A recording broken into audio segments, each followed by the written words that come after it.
और बच्चों वेलकम। आज आपकी 3 तारीख है।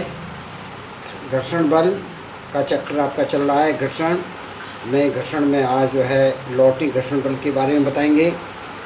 तो लॉटनी घर्षण बल ये टॉपिक है आज का। तो इसमें आप कैसे कहेंगे, जब कोई बेलन किसी तल पर बिना फिसले लुढ़कता है, फिसलता नहीं है, लुढ़कता है, तो गति के दौरान संपर्क तलों के बीच आंतरिक प्रतिक्रिया बल को लॉटनी घर्षण बल कहते हैं। तो मतलब जब बेलन लुढ़केगा तो बिना फिसले लुढ़केगा और लुढ़कने के दौरान उसके दो संपर्क, एक तो बेलन का तल और जिस पर लुढ़क रहा उसका तल, दोनों के बीच में आंतरिक प्रतिक्रिया बल लगता है, जिसे हम लॉटनी घर्षण बल कहते हैं। ठीक, अब इसका ये तो हमने लॉटनी घर्षण बल की आपको परिभाषा बताई। लॉटनी घर्षण बल किसे कहते हैं या लॉटनी घर्षण से आप क्या समझते हो, इसके बारे में आपको बता दिया। अब इसमें अगर ये समतल ना हो, आनत तल हो, आनत तल का मतलब जानते हो, आनत तल का मतलब तो झुका हुआ तल होता है। तो आनत तल पर घर्षण गुणांक का व्यंजक, तो आनत तल हम ये मानते हैं ये हमारा आनत तल है। झुके हुए तल को आनत तल कहते हैं। इस पर m द्रव्यमान का पिंड रखा है जिसका भार केंद्र से नीचे की ओर mg होता है। यह भार दो भागों में वियोजित होता है, एक तो mg साइन थीटा और दूसरा mg कॉस थीटा। जो इसके प्रतिक्रिया बल होता है वो क्या लगता है, r होता है, और इस पर फ्रैक्शन ऊपर की ओर लगता है, और इसका जो अप्लाइड फोर्स है आरोप बल वो mg साइन थीटा नीचे की ओर लगता है। ठीक है, तो ये इसके हमने गुटके पर, पिंड पर, गुटका कहो पिंड कहो, इस पर आरोपित बलों की हमने गणना कर दी। तो इस पर कितने बल हो गए, एक ऊपर की ओर, एक इसके अपोजिट नीचे की ओर लगा, एक परपेंडिकुलर लगा, r equal to mg cos theta.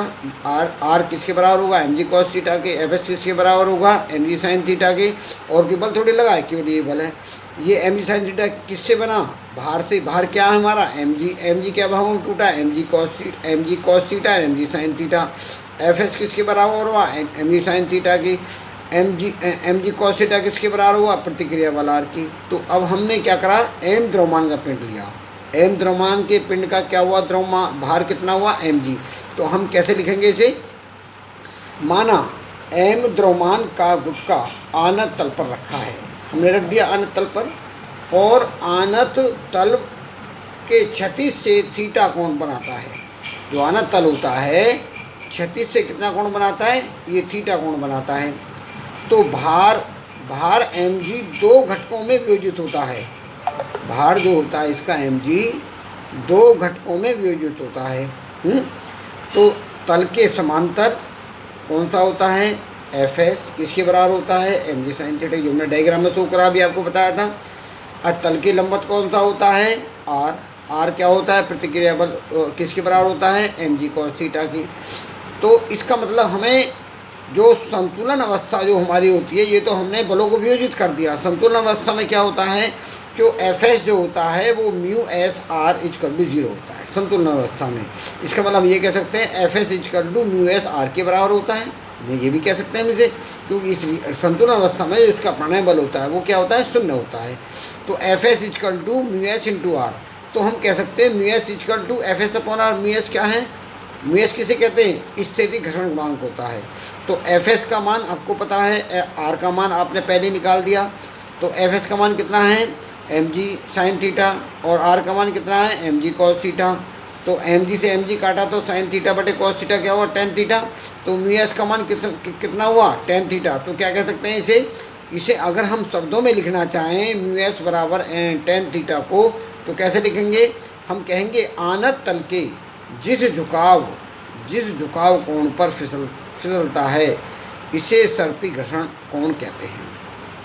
क्या बताया हमने, आनत तल के जिस झुकाव कोण पर ये गुटका या पिंड फिसलता है तो उसे सर्पी कोण कहते हैं या घर्षण कोण कहते हैं।